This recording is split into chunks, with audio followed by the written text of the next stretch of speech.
आज को प्राय 3000 वर्षर अधिक समय पूर्वर आम देश में आयुर्वेद विद्यार प्रचलन आरंभ होता।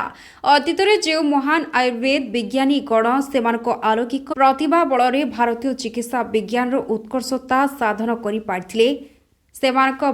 आत्रेय चरक सुश्रुत बाघभट्ट आदि ऋषि माने अन्यतम थिले। केउ व्याधि पाई केउ औषध रहिछि ओ सरल तथा महान पंथा अनुसरण करी किपरि सुस्थ जीवन निर्वाह करिबा ताहा आयुर्वेद औषध व्यवहार करी अद्भुतपूर्व सफलता मिठाए। आधुनिक जुगरे एही विद्याद्रकु दिन लोप पाइजिबाकु बसिथिबा बेले आम राज्य रे अनेक संस्था एहाकु बंचाई रखिछन्ति।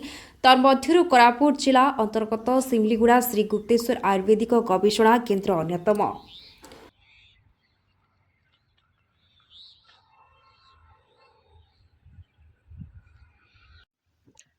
आज आम गुप्तेश्वर चेरमूली औषध और पारंपरिक विज्ञान गवेषणा केन्द्र तेंतुलीगुड़ा डोलिया आंब ब्लॉक सेमलीगुड़ा पाखे अच्छु।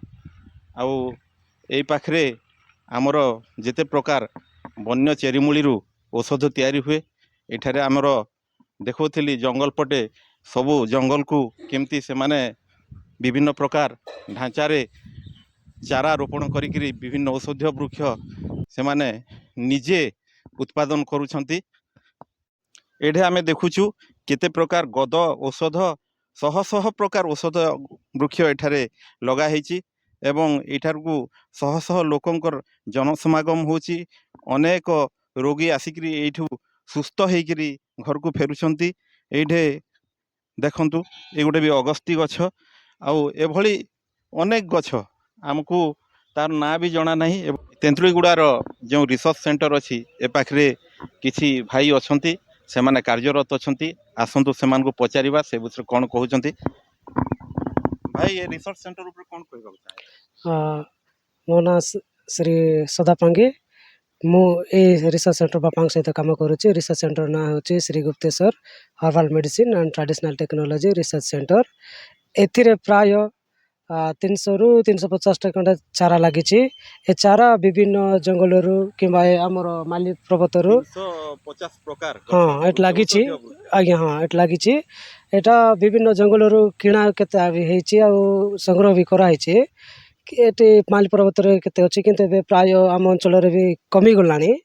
तो एमती लगे आम लोक आम सेवार आसुचे तो लगे बाहर भी लोक आसुचंती। आज्ञा आम ओडिशा प्राय 30टा जिले आसुचंती। आ बाहर राज्य है 16 राज्य आसी चिकित्सित होउचंती।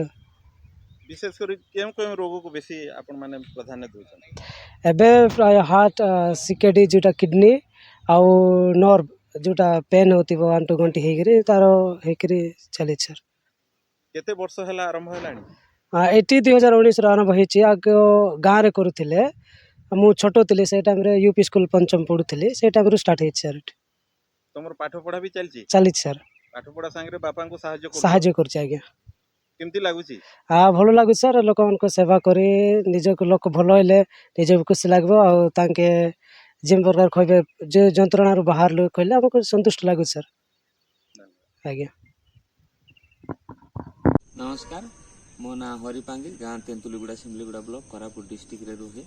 तेणु मोर काम है पारंपरिक चेरमूली चिकित्सा करवा आउ जोटा कि समाज रो सेवा होबो आम देशर सेवा रे आगो को आसीबो। एतिपाई आमे करितिलु जोटा कि हमरो आग्रह बढ़िबार काम होउची। जेहेतु ये जो आयुर्वेद चिकित्सा धीरे धीरे लोप पाइबा को गलानी। आउ एतिरे जो प्राकृतिक संपदर जो सृष्टिर नियम अच्छी से नियम अनुसार आमर मनीषर प्रकृति आ मनीषर सृष्टि को नहीं कि जो आयुर्वेदर जो गछ मानकर जो जड़ित अच्छी ताकू नहीं कि आमे समाज रो सेवा पाई बा रोगी दुरारोगी रो निरोग करिया पाई आमे ए कामटा आगो को नहींचु। आ ए काम द्वारा आमर कार्य बहुत आगो को गलानी। आउ एतिरे आमर 105टा रोग पाई चिकित्सा चलीतिला। वर्तमान आबे 117टा रोग पाई आमर चिकित्सा एबे चलीची।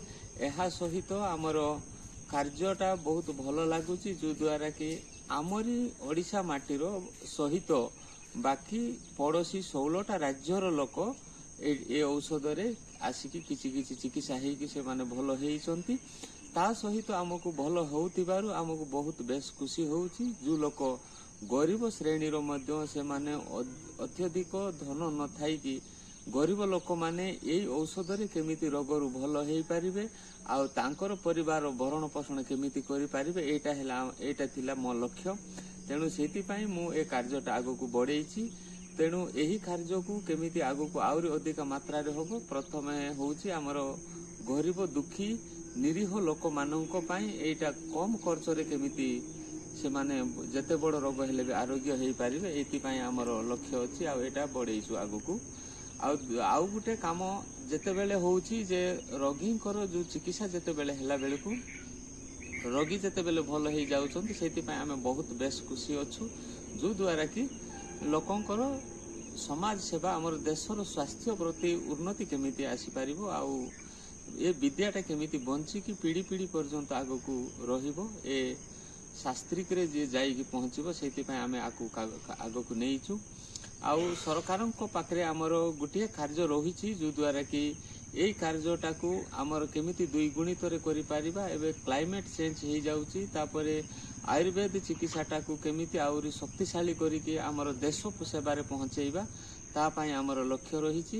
ଏହା ପାଇଁ ଯଦି ସରକାରଙ୍କର ଯେତିକି ସହାୟତା କରିଥିଲେ, ଆମର ଜିଲ୍ଲା ପ୍ରଶାସନ କେବଳ ଘର ଗୋଟେ ଦେଇଛନ୍ତି ଆଉ ସେଥିରେ 30 ସେଣ୍ଟ ଜାଗା ଦେଇଛନ୍ତି, ସେଥିରେ ଆମେ କରୁଛୁ। କିନ୍ତୁ ଆମକୁ ଆହୁରି ଅଭାବ ହୋଇଯାଉଛି, ଯେଉଁଦ୍ୱାରା କି ଆମେ ଅଧିକ ମାତ୍ରାରେ ଦେଶ ବିଦେଶ ପର୍ଯ୍ୟନ୍ତ ଏଇ ଜ୍ଞାନର କାର୍ଯ୍ୟ ଏ ସ୍ୱାସ୍ଥ୍ୟର ସେବାଟା ପହଞ୍ଚାଇବାର ଲକ୍ଷ୍ୟ ରହିଛି।